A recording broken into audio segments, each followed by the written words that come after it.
Bem-vindo, Vadir. Bem-vindo, Vadir. Tudo bem? Olá, Adri. Olá, Renato. Todas e todos estão aqui conosco nesse momento. Vadir, vamos ao caso da vez, a bola da vez da questão do consumidor.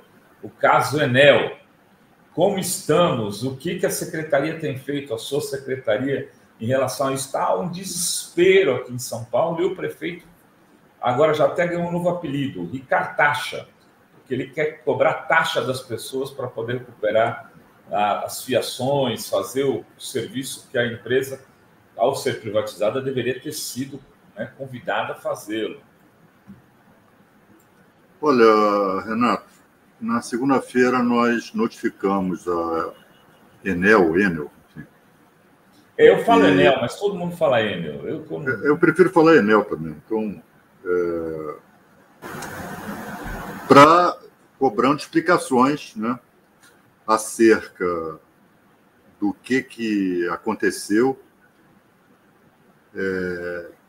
Pedimos informações do que providências antecedentes eles tomaram, no sentido de, quando sobreviesse uma catástrofe ambiental, né, se eles haviam adotado medidas preventivas, né?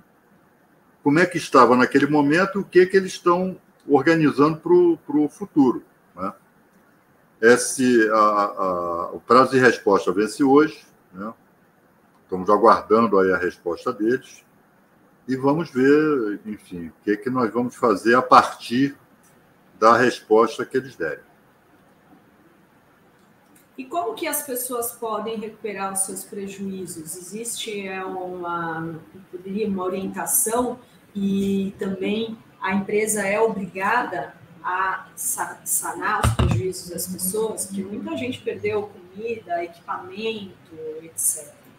Sem falar em comércios, né? Além das pessoas físicas, conheço gente, comércio que perdeu toda a carne, coisa cara. Olha, Adri, não há dúvida de que a Enel vai ter que indenizar essas pessoas todas, vai ter que ressarcir esses prejuízos todos, né? E a orientação, na mesma segunda-feira, além da notificação para a Enel, nós disponibilizamos no site da Senacom, aqui no Ministério da Justiça, um passo a passo para os consumidores. O que eles não deviam fazer, por exemplo, não mandar consertar aparelho, não mandar consertar televisão, não mandar consertar, porque se fizer isso, você perde, né? Reunir todas as provas necessárias, né? Todo o acervo documental que as pessoas tenham em mão para reclamar junto à empresa. Então, olha, por causa do apagão, meu ar-condicionado queimou. Por causa do apagão, minha televisão, minha geladeira, etc, etc. De preferência, ter a nota fiscal à mão, né? E reclamar junto à empresa, com os canais de atendimento que a empresa tenha disponibilizado, né? Mas, sem sombra de dúvida, todo mundo que teve prejuízo de qualquer natureza por conta do tal apagão tem direito a ser ressarcido. E é bom que as pessoas saibam que isso não é nenhum favor da Enel, né? Todos nós, quando pagamos tarifa elétrica, está embutido no preço da tarifa um seguro, tá? E o montante desse seguro é exatamente para isso. Agora, as pessoas reclamam de demora, é importante saber, então, isso que é um direito, e se ficar nessa história de não paga, não consegue falar, liga, tem um canal de denúncias, é isso, do Ministério? Tem, e as pessoas, por favor, acessem, né, reclamem junto ao PROCON de São Paulo. Nós estamos trabalhando de forma alinhada com o PROCON de São Paulo. Reclamem com a gente, porque tudo isso vai servir para a instrução de um possível processo administrativo contra a Enel, né? Nós, na notificação, já pedimos que canais de atendimento vocês estão disponibilizando, Desde já, nós já determinamos que eles ampliem esses canais de comunicação, mas a gente sabe como é que é. A gente sabe como é que é. Chega um momento como esse, o desespero das pessoas só aumenta, né? Ao invés de... Mas, enfim, a partir da resposta da Enel, nós vamos adotar as providências que se fizerem cabíveis. E essa história de cobrar taxa dos munícipes, Vadir, isso não pode, porque as pessoas já pagam a taxa de luz e agora, como quer dizer que então privatizou ou não vai ter mais investimento? Quer dizer, privatizou, eles ficaram com tudo e não vão entrar com nada. Dri, isso é tão absurdo que ontem eu vi o prefeito daí desmentindo, viu? Dizendo que não vai ter taxa. Mas agora, só para atualizar, acabei de ver a informação de que o presidente da Enel, acabou de sair no blog da André Sadi, confirma que cobrar taxa extra de paulistanos para enterrar os cabos está em discussão. Eu, particularmente, acho isso um absurdo, né? Particularmente, eu acho um absurdo esse processo de privatização que acontece aqui no Brasil. Sobretudo, água e energia elétrica, isso não pode estar sujeito a cálculo de lucratividade, né? Isso diz respeito à sobrevivência humana, né? O Estado tem que arcar com esses custos. Uma empresa pública, uma estatal, tem que arcar. E não é à toa que, em todo o mundo, quem privatizou está reestatizando esse serviço, né? Está aí o resultado. E é engraçado que agora esses setores, a direita, a extrema-direita, os neoliberais, todos agora estão questionando a privatização. Não a privatização, mas deveria, e já jogando responsabilidade sobre o Estado. Não, deveria ter se tomado mais cuidado, né, nos contratos de concessão, né? Como se por si só essa privatização ela já não fosse um dano à população e aos consumidores por si só. Porque uma empresa dessas, quando assume um serviço desse, está pensando em lucro. Ela já calcula, nessa área aqui vai ter investimento, naquela área aqui que não dá lucro não vai ter investimento. Então, o problema não é como a privatização foi feita, porque a privatização ela é feita para dar vantagem às empresas, né? Então, agora, nós, pelo menos no âmbito das nossas atribuições, nós vamos nos colocar frontalmente contra essa taxa. Isso é um absurdo. Isso é o risco do negócio. Quem tem que arcar com esse risco, quem tem que arcar com investimentos, é a empresa. Se ela assumiu a concessão, ela tem que arcar com esses investimentos. Não é transferir isso para os ombros dos consumidores. Vadir, uma das coisas que estão dizendo é que a empresa, nos últimos meses, aí, ela demitiu 40% dos funcionários de manutenção. É possível fazer uma auditoria disso e exigir que ela cumpra contratos? Se é que existe alguma coisa, algum termo nesse contrato da privatização que seja algum tipo de cobrança? Renato, olha só, como eu estou te dizendo, nós vamos atuar no âmbito da relação de consumo. Só no consumo? Porque essa é a nossa, eu não posso extrapolar, porque aí, não, você não tem nada a ver com isso. Então, há questões que são atinentes ao Ministério Público, à polícia, a outros órgãos do governo. Agora, há questões, por exemplo, pelo que eu li no noticiário, essa empresa diminuiu ao longo dos anos, desde 2019 para cá, seu corpo funcional em 36%. 36%. Isso atende ao princípio da eficiência, como reza a Constituição, da eficiência administrativa? Me parece que não, né? Equipes de emergência, ou seja, aquelas equipes que são treinadas para emergências como essa, foram desmanteladas. Tudo isso nós estamos pedindo informações à Enel para dar. Porque a questão de demissão é com o Ministério do Trabalho, não é comigo.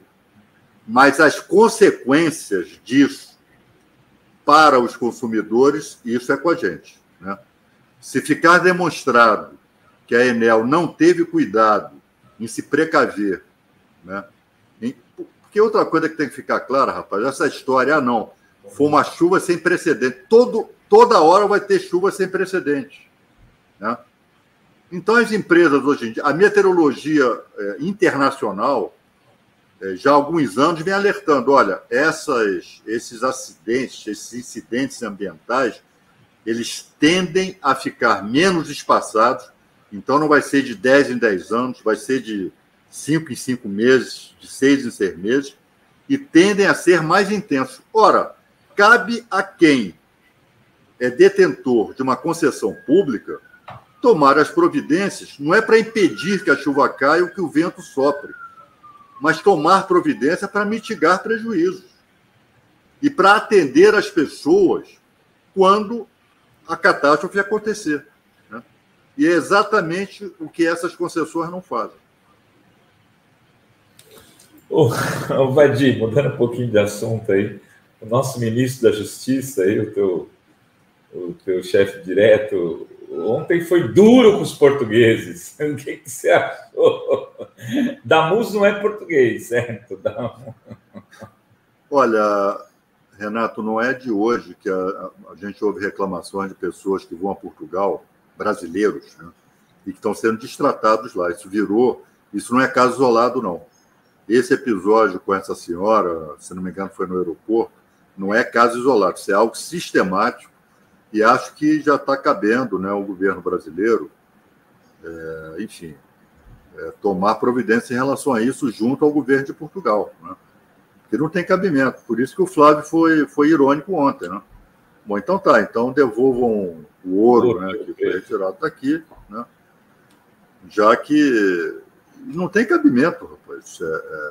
E, aliás, é algo estranho, porque a relação de cordialidade, de afetividade com o povo português e a recíproca verdadeira sempre foi uma tônica, né? E de um tempo para cá, é verdade que nos últimos anos, os brasileiros que foram para lá, infelizmente, né, na época lá do Bolsonaro, né, eu me lembro que eu estive lá na época para tratar, quando o presidente Lula, na véspera da prisão dele, né, para denunciar o que estava acontecendo aqui no Brasil, eu fui à Europa e fui a Portugal. Já você via na rua, andava na rua, da mesma hostilidade que tinha aqui para quem defendia o presidente, para quem denunciava a Lava Jato, já estava acontecendo lá. Brasileiros lá, né? Então eram muitos brasileiros que... Agora, acredito que nesse momento não é o caso, né? Então, por isso o Flávio foi irônico aí, e acho que com toda razão, né? Não tem cabimento isso.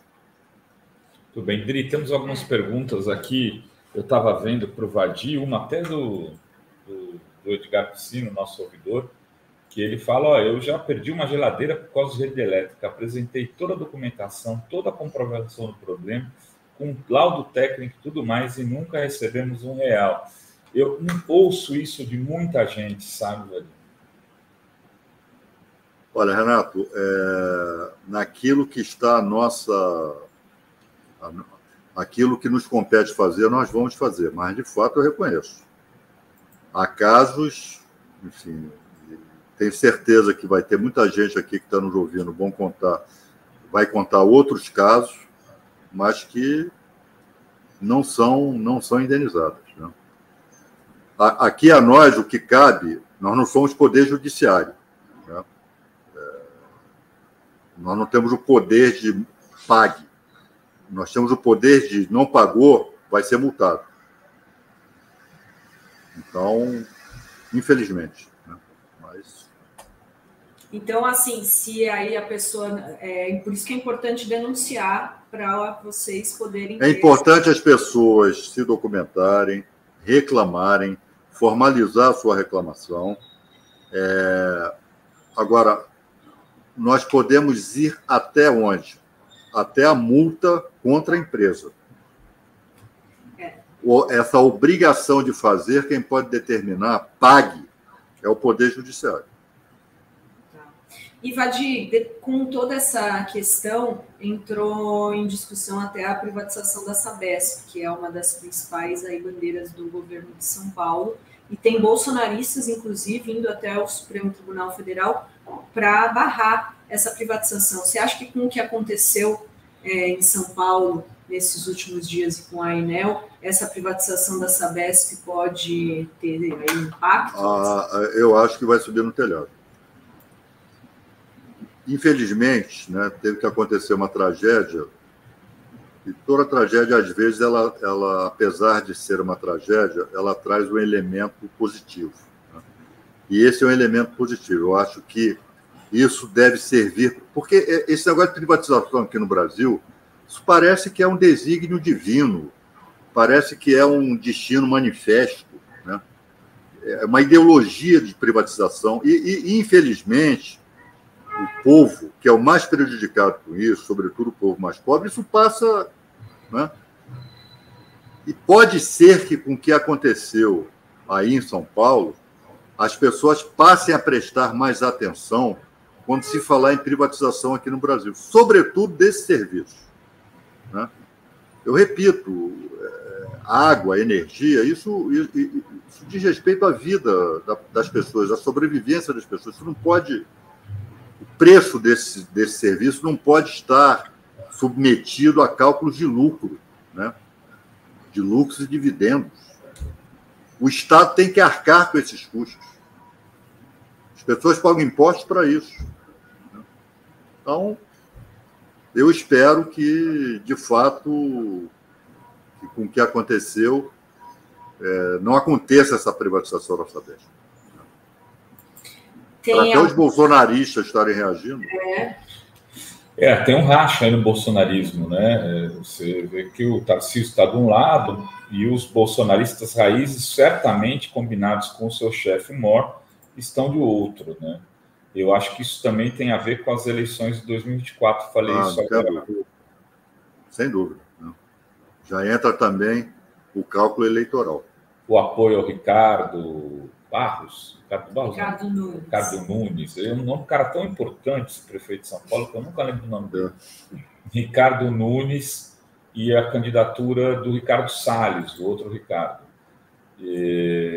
Que o Bolsonaro provavelmente vai fazer já um racha que o Tarcísio deve apoiar, deve lançá-lo. Eu vou dizer, não duvido nada de que nesse jogo aí o Ricardo Nunes acabe ficando fora do segundo turno. O bolsonarismo raiz ele é muito mais organizado do que o bolsonarismo de ocasião. Olha só, tem algumas perguntinhas aí, eu já libero o Vadir, que a gente tem mais 3 minutinhos antes de eu o superchat da Graça Matos, que diz: Vadir, saudades das lives com você e o Pimenta, me divertia muito, a Graça de Santos. Obrigada. É verdade. Toda vez que eu e Pimenta a gente se encontra, às vezes ele vem com essa conversa. Não, nós temos que voltar a fazer, mas não acontece, né? Mas um dia volta a acontecer. Legal. E o Luiz Antônio diz: por que o governo Lula não usa sua caneta contra todos esses roubos com a população? E o Hugo diz: e quanto à Enel, né, a Agência Nacional de Energia Elétrica, não apita nada? E o Falcão Silva diz: um alerta, com nossos dados, sem autenticação, estão contratando serviços de água, telefone, etc. em nosso nome. Só esse ano fui vítima 2 vezes, algo precisa ser feito. E a Giane diz que na minha cidade o gás não baixou 1 centavo do preço. Liguei para o Procon e me disseram que não fazem fiscalização de preços. É correto isso? Eu passo para o Vadir fazer são tantas perguntas. Se eu sou o Vadir, eu já estou numa idade. O Vadir é um cara mais jovem, está melhor. Você já esqueceu a primeira. Mas eu já esqueci todas. Então, ó, porque o governo, o que o governo Lula pode fazer com passar a caneta com esses roubos? Mas tem que ver o que está sendo chamado de roubo, né? Não dá para falar assim genericamente, né?